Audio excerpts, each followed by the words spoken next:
Niekiedy przechodząc obok sklepowych półek omijamy produkty, które są wyjątkowo zdrowe, albo przygotowując sobie śniadanie czy obiad nawet nie zdajemy sobie sprawy z tego, że za wykorzystanymi składnikami kryje się dużo dobrego. Oto moja lista 12 takich najbardziej niedocenianych produktów, którym zawdzięczamy wiele korzyści zdrowotnych. Nie wiem jak Państwu, ale mi trudno sobie wyobrazić danie obiadowe składające się z ziemniaków i sadzonego jajka, któremu nie towarzyszyłaby maślanka.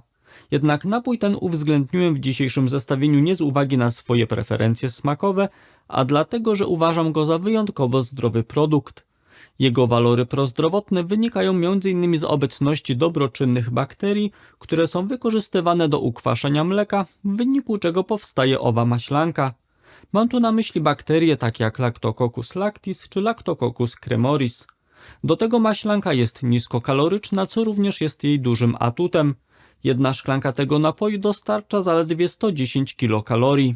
Na uwagę zasługuje też fakt, że w jednej porcji maślanki znajdziemy stosunkowo dużo dobrej jakości białka, bo około 8,5 grama. Należy również wiedzieć, że w białku tym obecna jest leucyna, czyli wyjątkowo wartościowy aminokwas, który pobudza nasze mięśnie do wzrostu, co ma szczególne znaczenie w przypadku osób starszych, u których wraz z wiekiem rozwija się sarkopenia, czyli utrata masy i siły mięśniowej, jak również w przypadku osób aktywnych fizycznie, które chcą zbudować masę ciała. Nie sposób nie wspomnieć też o witaminach obecnych w omawianym napoju. Przede wszystkim mam tu na myśli witaminę B12, z której niedoborem zmaga się wielu z nas. Otóż wypijając jedną szklankę maślanki pokrywamy aż 35% dobowego zapotrzebowania na B12, czyli jest to bardzo dużo. Tu tylko przypomnę, że witamina B12 jest potrzebna dla prawidłowej pracy układu nerwowego, chroni przed anemią, jak również obniża poziom homocysteiny we krwi, dzięki czemu zapobiega uszkodzeniom naczyń krwionośnych i zmniejsza ryzyko zachorowania na choroby sercowo-naczyniowe. Poza tym w maślance mamy też duże ilości ryboflawiny, czyli witaminy B2, która zapobiega zmęczeniu i wspomaga wykorzystanie żelaza przez nasze ciało. Jedna szklanka maślanki dostarcza również dużo potasu, bo aż 350 mg, który jest potrzebny dla właściwego funkcjonowania układu krążenia i układu nerwowego. No i nie można zapominać też o wapniu, który nie tylko wzmacnia kości i zęby, ale który podobnie jak potas zapewnia prawidłową pracę układu nerwowego, a do tego bierze udział w krzepnięciu krwi i wchłanianiu witaminy B12. Co więcej, przeprowadzone badania pokazały wprost, że spożywanie maślanki prowadzi do obniżenia trójglicerydów i cholesterolu LDL, czyli cząsteczek, które sprzyjają powstawaniu blaszki miażdżycowej. Mało tego, badacze udowodnili, że maślanka ma również łagodne działanie obniżające ciśnienie tętnicze. Na liście niedocenianych produktów zamieściłem też kakao. Jednak mam tu na myśli prawdziwe kakao w proszku, a nie niskie jakości napoje kakaowe, z którymi kakao jest często mylone i w których składzie znajduje się tak naprawdę głównie cukier. Warto bowiem wiedzieć, że kakao to jedno z najlepszych źródeł pokarmowych polifenoli, czyli silnych przeciwutleniaczy, które poprzez neutralizowanie szkodliwej aktywności wolnych rodników korzystnie wpływają na nasze zdrowie. Naukowcy podkreślają, że kakao jest przede wszystkim sprzymierzeńcem układu krążenia. Dla przykładu włączenie go do diety pozwala obniżyć skurczowe ciśnienie tętnicze o 4,5 mm supartęci i rozkurczowe o 2,5 jednostki. Poza tym kakao zmniejsza sztywność tętnic, poprzez co usprawnia krążenie krwi. Przeprowadzone badania dowodzą zresztą wprost, że kakao, jak i gorzka czekolada wytworzona na bazie kakao chronią nas przed wieloma chorobami układu krążenia.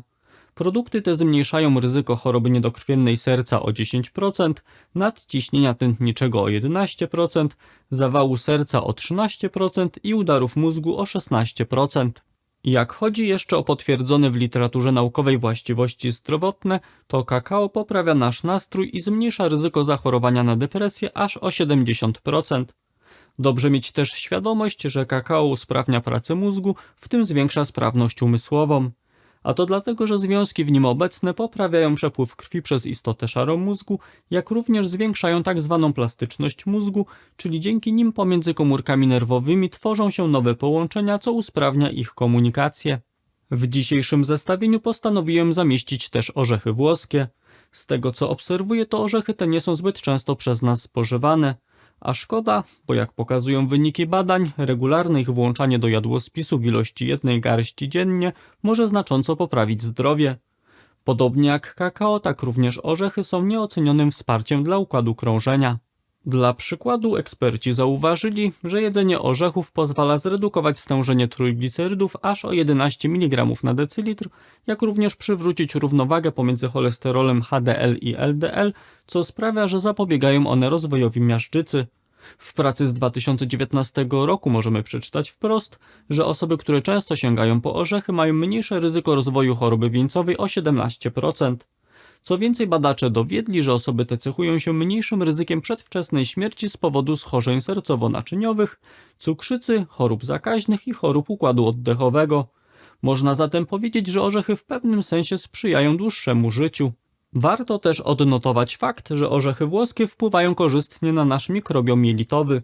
Mam tu na myśli to, że sprzyjają one namnażaniu się probiotycznych bakterii w przewodzie pokarmowym.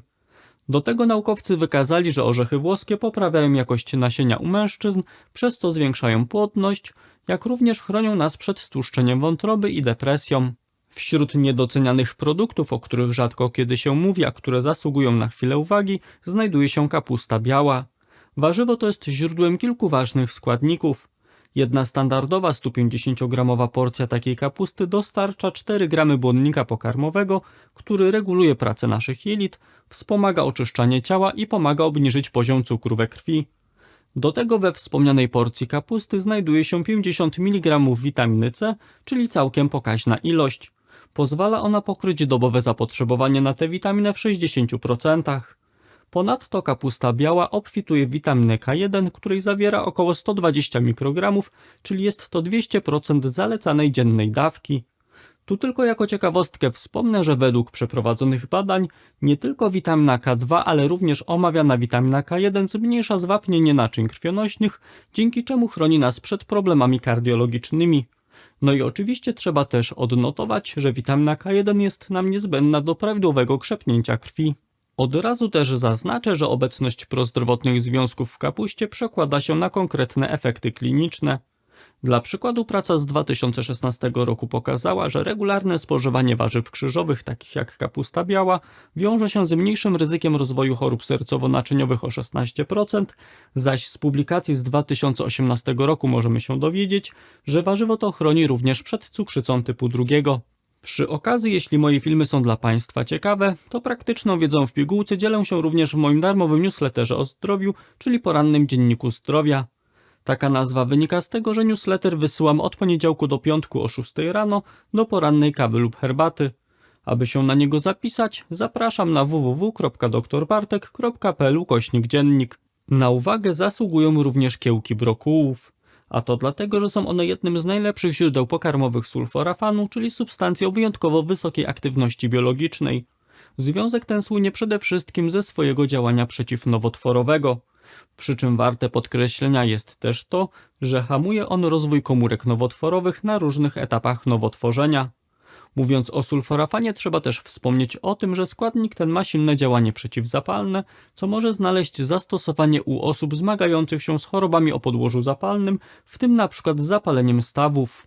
Przeglądając informacje o sulforafanie, natrafiłem również na badanie z 2022 roku, które wykazało, że substancja ta wpływa korzystnie na nastrój i sprawność umysłową u osób starszych. Bardzo ważna jest też informacja o tym, że sulforafan ma właściwości detoksykujące, czyli wspomaga oczyszczanie naszego ciała z substancji toksycznych. Dla przykładu w jednym z doświadczeń jego autorzy zauważyli, że ekstrakt z kiełków brokułu neutralizuje związki szkodliwe obecne w dymie papierosowym typu benzen i akroleina.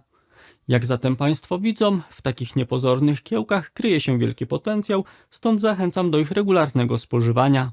Kolejnym produktem, który chciałbym krótko omówić, jest papryka. Właściwie mógłbym określić ją mianem warzywa młodości, a to z uwagi na wysoką zawartość witaminy C i beta-karotenu. Przy czym należy zauważyć, że spośród wszystkich najczęściej spożywanych warzyw i owoców, to właśnie papryka zawiera najwięcej witaminy C. Jak chodzi o tę witaminę, to bierze ona udział w produkcji kolagenu i ceramidów, czyli substancji, które nadają skórze odpowiednią elastyczność i nawilżenie.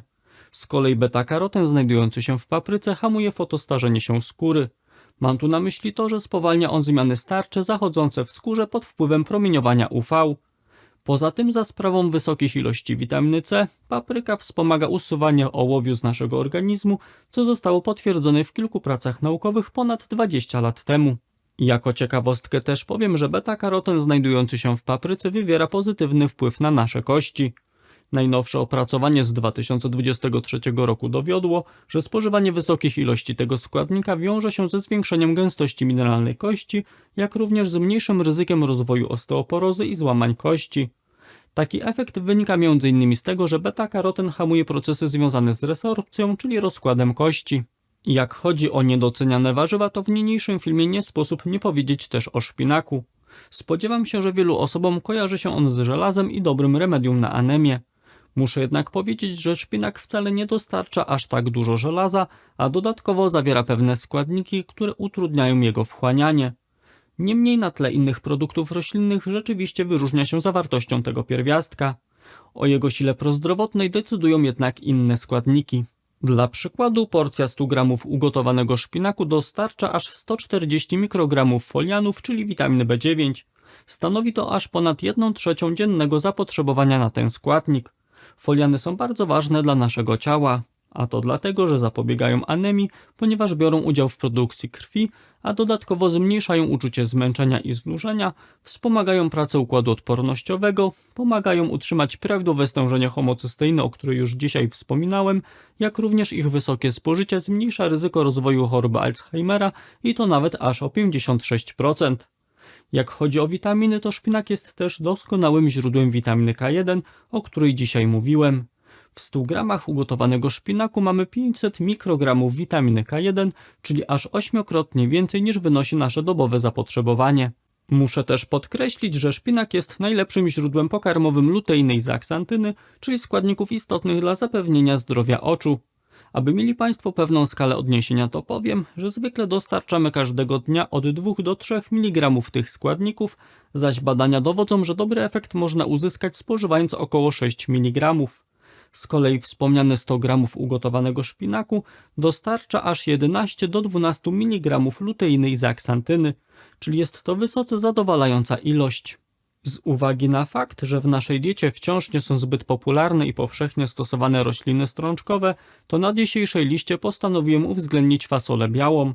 Ona z kolei jest zasobna w białko, błonnik pokarmowy, wapń, żelazo, magnez i potas. Można zatem powiedzieć, że fasola biała jest bardzo odżywczym produktem i co więcej, ma udokumentowane działanie prozdrowotne.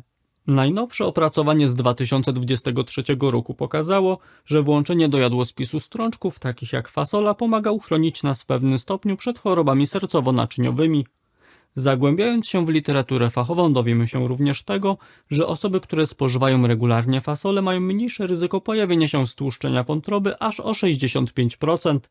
Osobiście zachęcam Państwa do sięgania nie tylko po fasolę białą, ale również inne strączki typu soczewica i ciecierzyca. Można z nich przygotować naprawdę smaczne i odżywcze dania. Niepozornym, a wyjątkowo zdrowym produktem jest też koncentrat pomidorowy. To z uwagi na fakt, że jest on najlepszym źródłem pokarmowym likopenu, czyli wysoce wartościowego składnika z grupy karotenoidów.